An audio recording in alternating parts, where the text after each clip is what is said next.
আমি ফয়জুল কবির সোহেল, আমি একজন কিউব আর্টিস্ট। আমি পোর্ট্রেট কিউবার্স নামে একটি ইউটিউব চ্যানেল চালাচ্ছি এবং সেখানে আমার নিয়মিত আমি আমার পোর্ট্রেটগুলো আপডেট করে থাকি। শুরুটা হয় 2022 সালের ফেব্রুয়ারিতে। ওইটার সময়টা আমি আর কি প্রথম রুবিক্স কিউব মেলানো শিখি।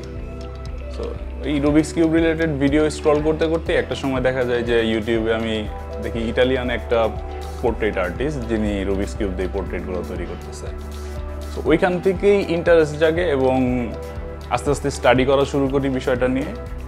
একটা সময় জিনিসটা আয়ত্ত করতে পারি। এরপর কম সংখ্যক কিছু রুবিক্স কিউব দিয়ে কাজটা শুরু করা হয়। এরপরে একটু যখন মোটামুটি নিজের কাছে কনফিডেন্ট পাই যে না আমি একটা বড় পরিসরের কাজটা শুরু করতে পারবো, তখনই আর কি আস্তে আস্তে কাজটা শুরু করা। অফিসের পাশাপাশি দেখা যায় এই দুপুরের সময় থেকে বা বিকালের সময় একটু ফ্রি থাকি। তো প্রথম দেখা যেত যে একেবারেই একদিনে বসে টোটালটা বানিয়ে ফেলতাম। এখন আর কি ভাগে ভাগে বানাতে হচ্ছে, যেমন একটা ভিডিওর বা একটা পোর্ট্রেটে এটা 3-4টা ভাগ করে দেখা যায় প্রতিদিন বিকালে একটু করে সময় দিই, এটা মিলাই। একটা পোর্ট্রেট করতে মোটামুটি আগে 10-12 ঘন্টা সময় লেগে যেত, এখন 6 থেকে 8 ঘন্টার মধ্যে হয়ে যায়।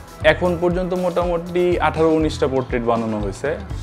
তো শুরুটা ছিল হচ্ছে ভাষা শহীদ আব্দুল সালাম, এরপর করা হয় মোনালিসা, কেজিএফ মুভির অ্যাক্টর ইয়াশ, তারপর শাহরুখ খান, সাকিব আল হাসান, মোশাররফ করিম স্যার, তারপর আরও অনেকেই আছে।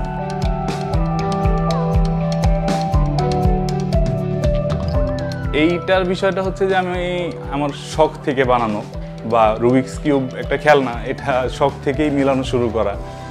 তো একটা সময় দেখা যেতেছে না এটা দিয়েও ক্রিয়েটিভ কাজকর্ম করা যায়।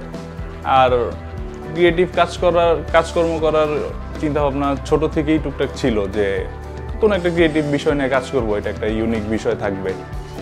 সো পরে দেখা গেল যে এই জিনিসটার সাথে মোটামুটি আমি ইউজ টু হয়ে যেতেছি এবং এই জিনিসটা আমি পারতেছি, ওইটা থেকে এই শখটা বাস্তবায়ন করা আর কি।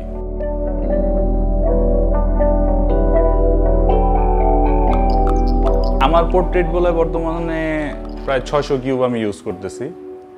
এটা চাইলে 6000 দিয়েও করা সম্ভব এবং সর্বনিম্ন 50-60টা দিয়েও ছোট পরিসরে করা যায়। বানানোর পরে প্রথমে এটা বানানোর সময় একটা ভিডিও করা হয়। সো ভিডিওর পরে এটা 2-1 দিন আমি রাখি। দেখা যায় যে অনেক পরিচিত বন্ধুবান্ধব আছে, তারা ছবি তুলতে চলে আসে অনেক সময় দেখা যায়। তারপর আমি এমনিও 2-1 দিন রাখার পরে এই কিউবগুলো দিয়ে যেহেতু আমি আবার নেক্সট প্রজেক্টটা স্টার্ট করবো, সেই ক্ষেত্রে এটা তখন নামায় ফেলতে হয়। মিডিয়ার মাধ্যমে আমার কয়েকটা পোর্ট্রেটই ভাইরাল হয় বর্তমানে, যেমন সাকিব আল হাসানের।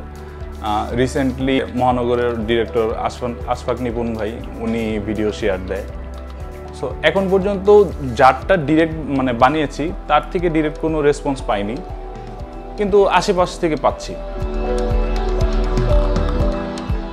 ফিউচার প্ল্যান বলতে সর্বপ্রথম এখানে একটা স্টুডিও নেওয়ার ইচ্ছা আছে রুবিক্স কিউবের কাজ করার জন্য, এবং ইন ফিউচারে হয়তো বা দেখা যাচ্ছে ইন্টারন্যাশনালি এই পোর্ট্রেট আর্টগুলোর ইন্টারন্যাশনালি এক্সিবিশন হয়, সেগুলোতে অ্যাটেন্ড করতে চাচ্ছি বাংলাদেশের হয়ে, এবং রুবিক্স কিউবের সংখ্যা একটু বাড়িয়ে একটু বড় সড়ো পোর্ট্রেট করা যায় কিনা সেটাও প্ল্যানে আছে। কালারিংয়ের ক্ষেত্রে দেখা যায় আমার 600 কিউবের আমি টোটাল এটা পিক্সেলভাবে ভাগ করে নিই।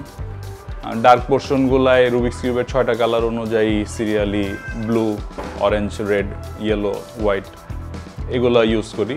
গ্রিন কালারটা দিয়ে আমার আপাতত কাজ করা খুব কম হইতেছে, তবে ইন ফিউচারে গ্রিন কালারটা নিয়েও কোনো ভালো পোর্ট্রেট ডেভেলপ করা যায় কিনা এটা নিয়ে আমি ট্রাই করি।